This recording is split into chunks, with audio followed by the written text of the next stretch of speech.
आपसे करूंगा, क्या आप पृथ्वीराज चौहान के बयान से सहमत हैं, समर्थन करते हैं? जो वो कह रहे हैं वो होना चाहिए?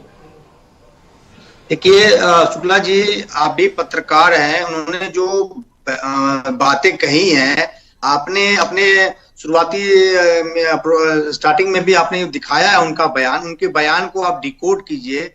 डिकोड करने के बाद क्या आप एक एज ए पत्रकार, किसी पार्टी के नुमाइंदे नहीं होने के नाते, एक पत्रकार होने के नाते आप उनको डिकोड कीजिए। क्या आपको ऐसा लगता है कि वो पृथ्वीराज चौहान का जो बयान है किसी सामाजिक समरसता को दरार डालने के लिए उन्होंने ऐसा बयान दिया है? एक बात। दूसरा बात, पृथ्वीराज चौहान के राजनीतिक कैरियर को आप देखेंगे, महाराष्ट्र के में जितने बड़े नेता हैं उनमें सबसे बेदाग छवि है। नंबर 3, पृथ्वीराज चौहान सबसे बड़े शिव भक्त हैं। यदि पृथ्वीराज चौहान के कोई निजी जिंदगी के बारे में शायद जितने भी पैनलिस्ट हैं शायद नहीं जानते होंगे। एज ए पत्रकार 1-2 बार हमें उनसे मिलने का मौका मिला है। मैं जानता हूं कि वो सबसे बड़े शिव भक्त हैं। तो कोई आदमी इस महासंकट के दौर में यदि कोई सकारात्मक बात कही है, उसको धर्म से जोड़ देना, किसी धर्म का अपमान से जोड़ देना, मैं समझता हूं ये कोई राजनीति के अलावा कुछ नहीं है। हम बीजेपी प्रवक्ता से भी डिकोड करवाएंगे जो सवाल आप खड़ा कर रहे हैं ऋषि मिश्रा। लेकिन मंदिरों के जो ट्रस्ट हैं, इसके अलावा वो कौन से ट्रस्ट हैं जिनके पास सोना रखा हुआ है? थोड़ा आप उसकी जानकारी दीजिए हमें। तो क्योंकि उन्होंने जो पहला बयान दिया था ना, वो मराठी में दिया था। उसमें उन्होंने देवस्थानम का जिक्र किया था और धार्मिक ट्रस्ट का जिक्र किया था कि उनसे सोना ले लिया जाए। अब आप मुझे बताइए कि मंदिरों के अलावा कौन कौन से ट्रस्ट हैं जिसके पास सोना रखा है? डिकोड करिए जी। आप ये बताइए शुक्ला जी, आप ये बताइए कि क्या उनका जो बयान है, क्या आप मानते हैं कि ये राजनीति से प्रेरित बयान है? नहीं, हमारे मानने ना मानने से क्या होता है ऋषि मिश्रा जी? हमने तो आपसे कहा कि आप इस बात के साथ सहमत हैं कि वो कह रहे हैं कि मंदिर से जुड़े हुए जितने भी ट्रस्ट हैं उनसे सोना लेना चाहिए। आप सहमत हैं? आप ये कह रहे हैं ना? आप शुक्ला जी, आप मेरी बात सुनिए। 130 करोड़ हमारे देश की आबादी है। आज भी देख रहे हैं कि हमारे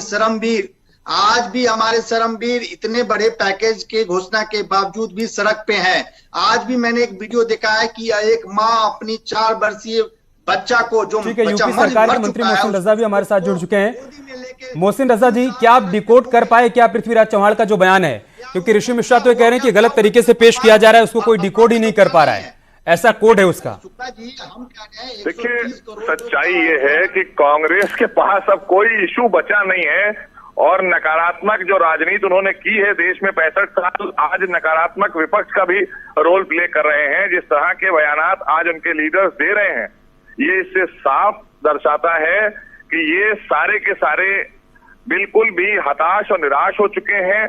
अब इनके पास कोई इशू नहीं है। लेकिन इस समय इन्होंने जिस तरफ ध्यान आकर्षित किया है आम जनता का या हम सबका, इसका जवाब तो कांग्रेस को ही देना होगा। क्योंकि इन्होंने 2, 4, 6 नाम तो ले लिए, लेकिन इनको बताना होगा कि हिंदुस्तान में रियासतें तो बड़ी बड़ी जो हैं वो मुस्लिम रियासतें थी, उसकी तरफ क्यों नहीं इशारा किया इन्होंने? उनके पास तो बहुत बड़ा ट्रस्ट है और बहुत बड़े धन अर्जित किए हुए बैठे हैं।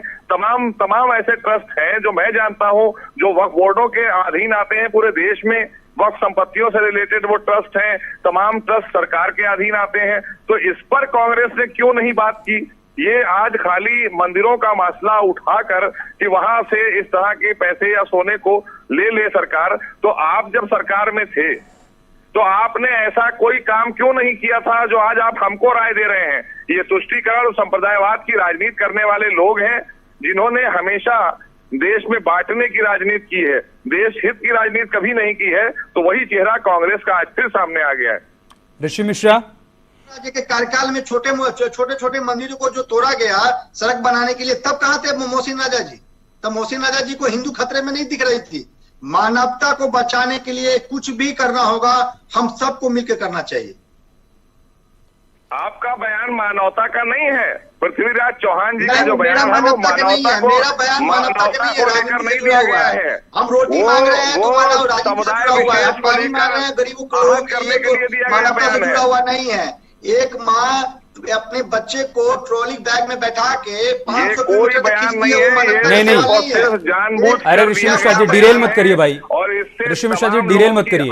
सवाल ये है ना, जो मोहसिन रजा भी सवाल उठा रहे हैं कि आपने सिर्फ जो मंदिर ट्रस्ट हैं उन्हीं के बारे में जिक्र क्यों किया भाई? काउंटर में वक्फ बोर्ड के पास इतनी प्रॉपर्टी है, तमाम चर्च है उनके पास इतनी प्रॉपर्टी है, उसका भी तो जिक्र कर सकते थे ना। फिर आप कहते हैं कि बाकी लोग तुष्टीकरण की राजनीति करते हैं। गजब की बात कर रहे हैं, गजब की बात कर रहे हैं। काउंटर क्वेश्चन तो बनता है, जब जयपुर में मंदिर तोड़ा जा रहा था तब ये कहाँ थे मोहसिन राजा? बताइए ना, मोहसिन राजा पूछिए ना, जब वसुंधरा राजे के कार्यकाल में जितने छोटे छोटे मंदिर थे जो उनको तोड़ दिया गया। तो इसलिए बात सोना ले लीजिएगा। आप उत्तर प्रदेश, ऋषि मिश्रा जी क्या तर्क दे रहे हैं भाई? अरे मैं कह रहा हूं तो इसलिए आप सोना ले लीजिएगा, उसका जवाब लीजिएगा ना जाके। चली गई ना उनकी सरकार, वसुंधरा राजे की सरकार चली गई, आपकी सरकार है, वहां पर जांच करवा लीजिए उस वक्त कार्रवाई क्यों नहीं हुई, और ले आइए उन सबको कार्रवाई के दायरे में। हमारा वो मुद्दा ही नहीं ना। हमारा मुद्दा ये है, हमारा मुद्दा ये है कि अगर पृथ्वीराज चौहान वाकई में चाहते हैं, अगर वाकई में चाहते हैं, उनकी नीयत ठीक है, तो फिर वो सबको समाहित करके बोलते ना।